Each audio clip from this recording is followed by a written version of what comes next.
देखु आपण मैंने समस्ते बेस किछि दिन हला जोगाण मंत्री को शुणुंट मत लगुच जोगाण मंत्री आलू हैंगओवर जाऊ ना से बारंबार आलू को लेकर जेते विवृत्ति देले बोधे ए मंत्रिमंडल में अन्य कौन मंत्री एते सस्ता विवृत्ति केबे देई नथिबे आउ एते थर से विवृत्ति को बारंबार उल्टाई नथिबे। तेणु आज जे से कथा कहिसंती जे मनुष्यकृत अभाव आलू को लेकिन तैयारी करागला राजनीति करने ताहा अत्यंत निंदनीय एवं तांकर अपरागता को घोड़ाइबा पई से ए प्रकार विभ्रांतिकर बयान देइचंती।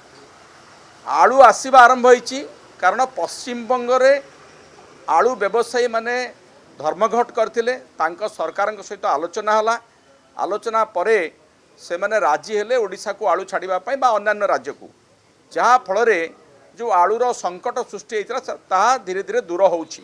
भल कथा ओडिशावासी एबे टिके सस्तार आलू पाइबे टिके निश्वास मारिबे किंतु मंत्री महोदय तांको प्रयास रे किछि करि परले नहीं आउ याकू मनुष्यकृत कहिकरी से पुणी थरे तांकर निज असुविधा बा निज अपारगता ये संपर्क रे से आउ थरे लोकों को विभ्रांति करने को चेष्टा करुछंती। राजनीति किए करुछि आलू को लेकिन राजनीति निजे मंत्री महोदय करुछंती।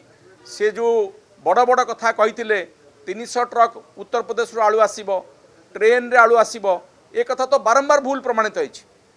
उत्तर प्रदेश रू आलू आनिबा संपर्क रे सरकारी स्तर रे कौन से आलोचना ही नहीं।